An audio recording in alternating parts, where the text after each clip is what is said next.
सुप्रभात विद्यार्थियों। आज हम व्याकरण से 8वां पाठ क्रिया, काल और वाच्य पाठ से वाच्य पढ़ने जा रहे हैं। वाच्य में कहने का ढंग कैसा हो, आप जो कुछ भी कह रहे हैं, जो भी क्रिया घटित हो रही है उसमें किसकी प्रधानता है, कर्ता की, कर्म की या फिर भाव की। तो जिसकी प्रधानता होगी उस हिसाब से हम इसमें उसे 3 भागों में बांटते हैं, कर्तृवाच्य, कर्मवाच्य और भाववाच्य। सर्वप्रथम भाव में होगा क्या, तो क्रिया के जिस रूप से हमें यह बोध हो कि क्रिया का मुख्य विषय कर्ता है, कर्म है अथवा क्रिया का भाव है, उसे हम वाच्य कहते हैं। तो यहाँ परिभाषित करेंगे तो हम क्या करेंगे कि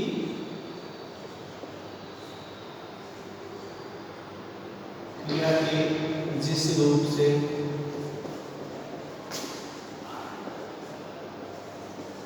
यह बोध हो कि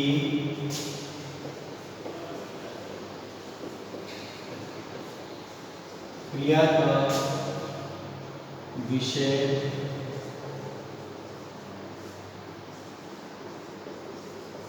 कर्ता है, कर्म है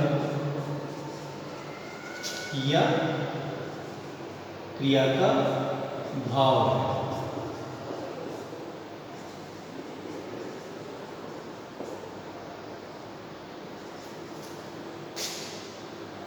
उसे वाच्य कहते हैं।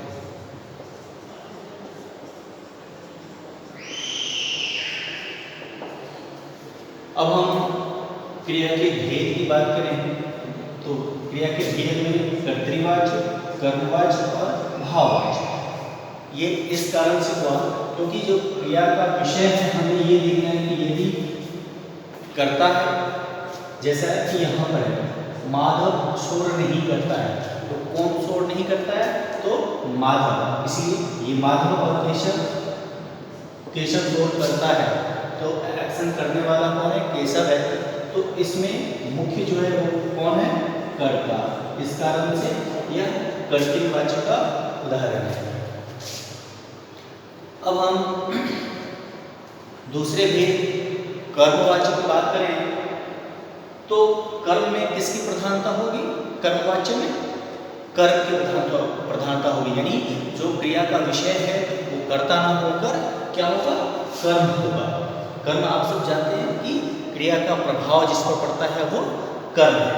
तो यहाँ क्या है कि पत्र माधव के द्वारा लिखा गया, पत्र क्या है, कर्म है। तो यहाँ प्रधानता किसकी है, कर्म की। लस्सी किसके द्वारा बनाया गया, माँ के द्वारा। क्या बनाया गया, लस्सी। तो यहाँ क्रिया का जो इम्पैक्ट है वो किस पर है, प्रभाव किस पर है, लस्सी पर। तो इस कारण से यहाँ क्या है कि यह कर्मवाच्य का ये उदाहरण है कि लस्सी माँ के द्वारा बनाई गई। तो यहाँ अगर हम कर्तृवाच्य की पहचान की बात करें तो यहाँ से या के द्वारा लगे रहते हैं।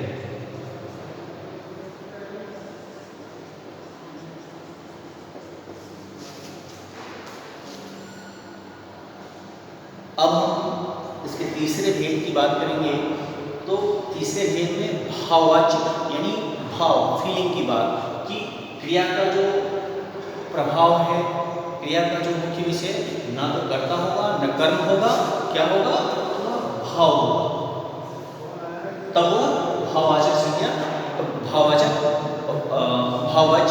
कहलाएगा। जैसे कि मुझसे लिखा नहीं जाता, मैं नहीं लिख सकता की जगह क्या बोला जा रहा है, मुझसे लिखा नहीं जाता, यानी वो अपनी भाव व्यक्त कर रहा है कि मुझसे लिखा नहीं जाता।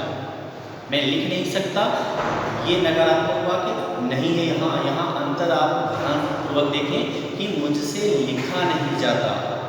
वो कोशिश में, इसका अभिप्राय क्या है, और कोशिश शायद कर रहा है लेकिन उससे हो नहीं रहा, लेकिन मैं नहीं लिख सकता, वो डायरेक्ट मना कर रहा है। उससे होगा कि नहीं होगा ये क्लियर नहीं है, ऊपर वो मना कर रहा है। लेकिन इसमें क्या है, भाव व्यक्त किया जा रहा है कि मुझसे लिखा नहीं जाता, मुझसे चला भी नहीं जाता,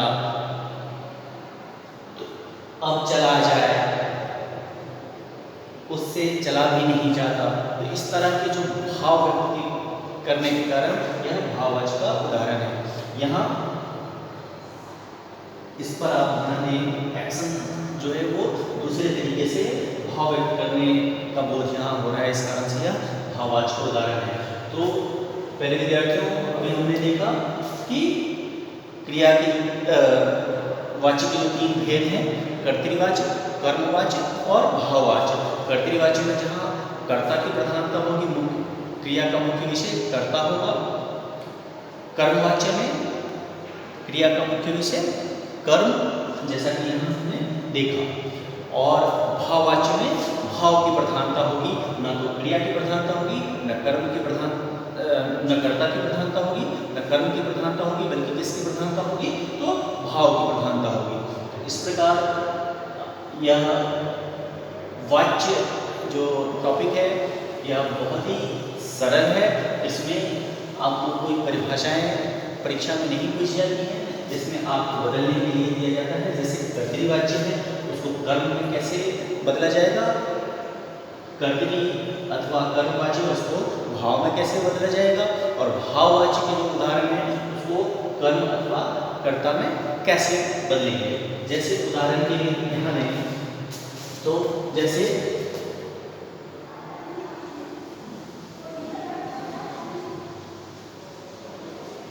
माधव के द्वारा शोर मचाया है।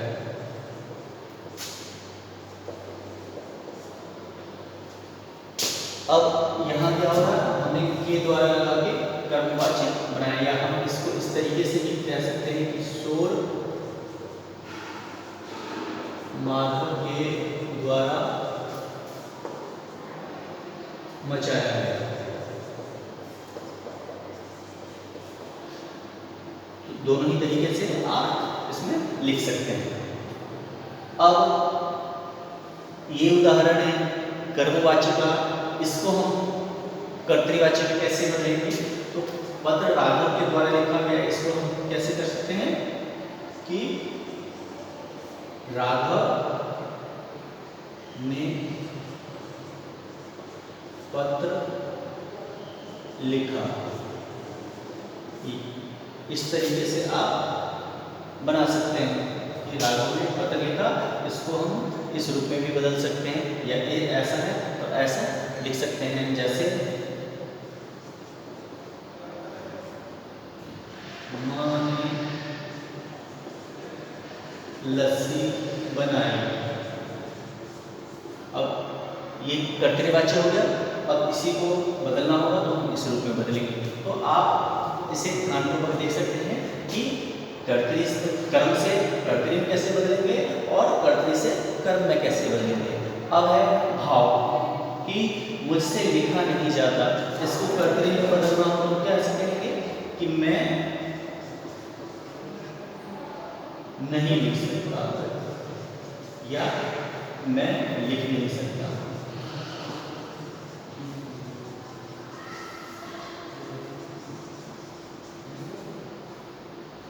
बेहद आसान है और ऐसा लिखा रहेगा। कर्तृवाचक में क्या है, कर्तृवाचक, इसको अगर भाववाचक बदलना हो तो हम ऐसा लिखेंगे। तो प्यारे विद्यार्थियों, उम्मीद करता हूँ कि आप सब कर्तृ से कर्म, कर्म से कर्तृ, या कर्तृ अथवा कर्म से भाव, या भाव से कर्तृ अथवा कर्मवाच्य में आप आसानी से बदलकर वाक्य लिख सकते हैं। तो आज के लिए इतना ही। अगली कक्षा में हम एक नए विषय के साथ उपलब्ध होंगे। तब तक के लिए जय हिंद।